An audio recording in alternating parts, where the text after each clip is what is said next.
Alright, hello everyone and welcome back to Kottabos Space Program, where today we are having a look at the reDIRECT mod, which is being made by forum user Benji10.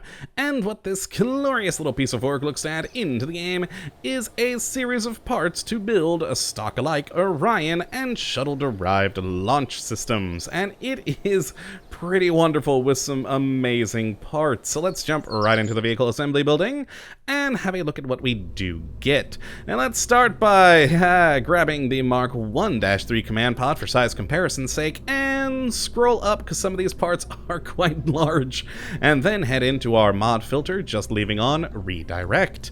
And we'll start with the Mark 2-3 command pod here, which of course shares striking similarities with the Mark 1-3 and is a beautifully made command pod here with a very good Stockalike texturing, good modeling, all in all, very nice part. And as for its stats, it has a crew capacity of 6, minimum of 1 crew member to operate, has a built-in data transmitter, it is a lifting surface, has a reaction wheel, crew report, electric charge, and monopropellant.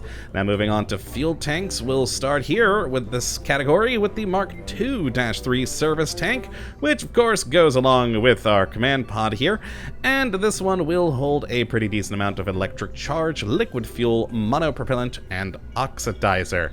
Now we kind of switch it up on our fuels for the remainder of the tanks, as instead of using the typical liquid fuel and oxidizer, the rest of these use liquid hydrogen and oxidizer and are cryogenic tanks in either 3.125 meter size or 5 meters size. So you're going to be building some really big rockets with these things. It's great.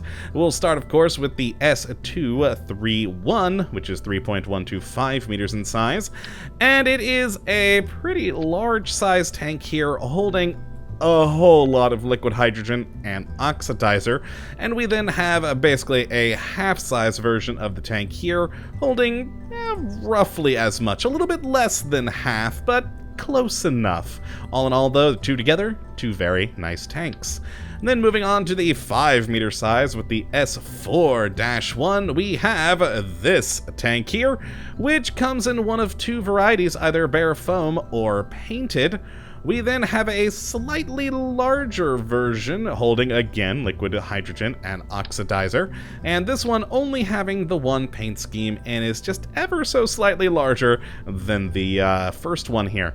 And then we have the very, very large S4-2, which is gigantic. It's just gigantic. And it holds a whole lot of liquid hydrogen, and over 160,000 of it. It's pretty fun. This one again having either the bare foam or a painted paint scheme for you to go with. We then also have a lovely little nose cone here with fuel inside, again liquid hydrogen and oxidizer with the two different paint schemes here, always good. We then have an end cap on the other end, which again having the two different paint schemes, always lovely to have. And then we also have a jumbo tank here with its own built-in nose cone and end cap, but it's just a big old part. Big old part. There you are. A lovely center tank for you to use on, say, launching a shuttle. Very good, holds a lot of liquid hydrogen and oxidizer. And then moving on from there, we have the engines with a nice little number of them. Let's zoom in for the first view, where we have first here the K2X Jackdaw, which is, of course, liquid hydrogen and oxidizer based, and there we go, is a nice, large, beautifully made engine with quite a lot of power, having a max of 550 kilonewtons of thrust with an ISP of 448 max in vacuum. Does also have gimbaling and, of course, an alternator for a little bit of power. We then also have the KJ-10 Viking service engine, which actually specifically goes with this service module right here, and it has quite a bit less power at 60 kilonewtons max with an ISP of 316. This one using liquid fuel and oxidizer and has no gimbaling control. Now the next engine that we have here is the KL-10B Mark II Caesar cryogenic engine using liquid hydrogen and oxidizer, and this one has a little bit more power than the last with 80 kilonewtons of thrust, 465 on the ISP, 2 degrees of gimbaling range, and does have a built-in alternator. Now besides that, we also do have this Rainstorm Engine, which it basically is a reused model from the stock ones, but of course using liquid hydrogen and oxidizer with 850 kilonewtons of thrust, 7 degrees of gimbaling range, and a nice alternator as well. Good engine, fun to have, and of course, useful. We then have a series of solid rocket boosters, the first one being the Thunderstorm, with 3,100 kilonewtons of max thrust using solid fuel. Does have 6 degrees of gimbaling, which is always quite useful. It's the smallest and stubbiest of the rockets, and it is gorgeous, and with a lot of power to boot. Now the next one we have is the Typhoon with 4,500 kilonewtons of max thrust, and of course also having 2 different variants, either racing stripes or white. The previous one did not have those, but this one in fact does. And let's actually zoom out a little bit more to get more of a full look at the 2 paint schemes, really just adding in the racing stripes to the bottom and having a whole lot of power. We then have the Elasti Engines here, the Monsoon, with 5,100 kilonewtons of thrust, and is gigantic. It is pretty wonderful, and again having either the white or stripe theme. Now, next in command and control, if we zoom back in here, we have 3 items in this category. The first being the Kerbonauts S23U100, which is an intermediate engine plate for you to use.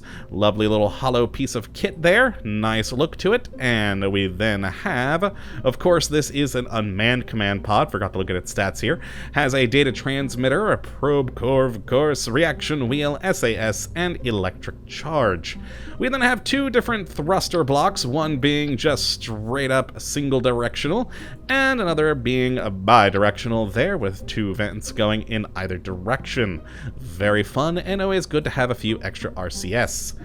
And then in structural, we have a number of pieces, this one being another intermediate engine plate, which goes right there. Lovely look to it. Of course, with the different attachment points for the engines and shrouds, etc. Very good. We have another smaller version similar to that in the 5-meter range. There we go, with a lot more attachment points for those glorious engines. Then moving back up to the top, we have the S4-3 inline connection adapter. There we go, which is a big part, but quite useful to get between the sizes. We then also have a linear thrust plate, perfect for the very bottom of your rockets, with 4 lovely attachment points for engines and a good sleek look to it. I do very much enjoy the look of this thing. And then after that, we have a forward service cone, which is a decoupler, goes right on top of the command module up there. We then also have a 3.75 meter to 3.125 meter stage adapter, which is good for going from the capsule up here down to the different fuel tank sizes. We then have a 5 meter to 3.125 meter adapter right there. Then a 5 meter to 3.125 meter adapter that's a bit more elongated and orange.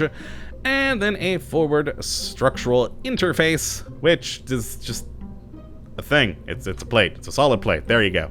And then finally, another forward structural interface that's just a bit more elongated. Lots of good structural parts there, and of course, a lot of them being switching between different sizes.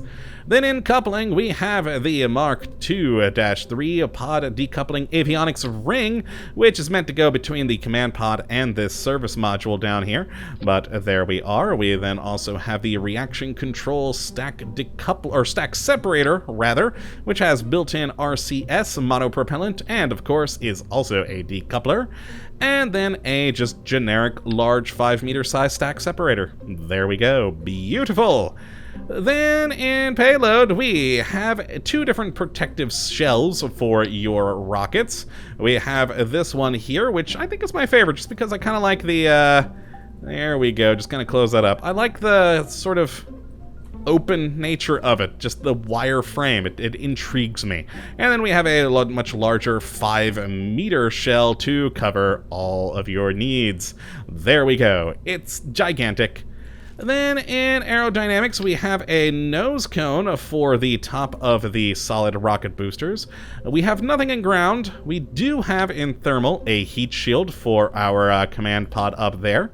In electrical, we do have a lovely solar panel to pop on, which of course, if we extend out, there we are, 3 panels that fold out, a very good little thing.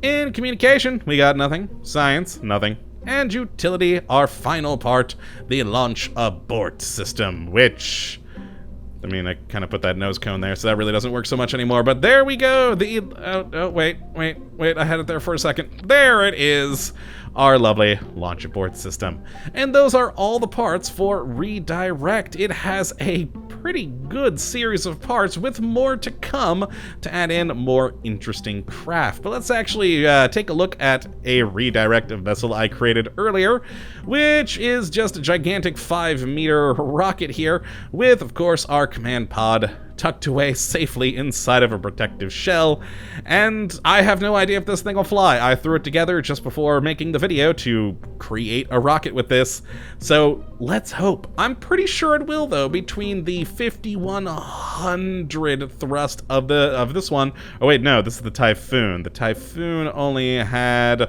4,500 kilonewtons of thrust, and then of course the 550 Jackdaw engines down here. So it should work well, but just to give you an idea of the types of rockets you could make with this. Now, of course, these are based off of some real-world designs, so if you wanted to recreate things like the Orion, you can, if you take the time to put them together. But for me, I just kind of threw some things onto a rocket and hope that it flies. So let's launch in 3, 2, and I'm actually going to turn off the gimbling on these. I just don't, I have a feeling they'll make it wobble. I didn't really secure them well. 3, 2, 1, launch.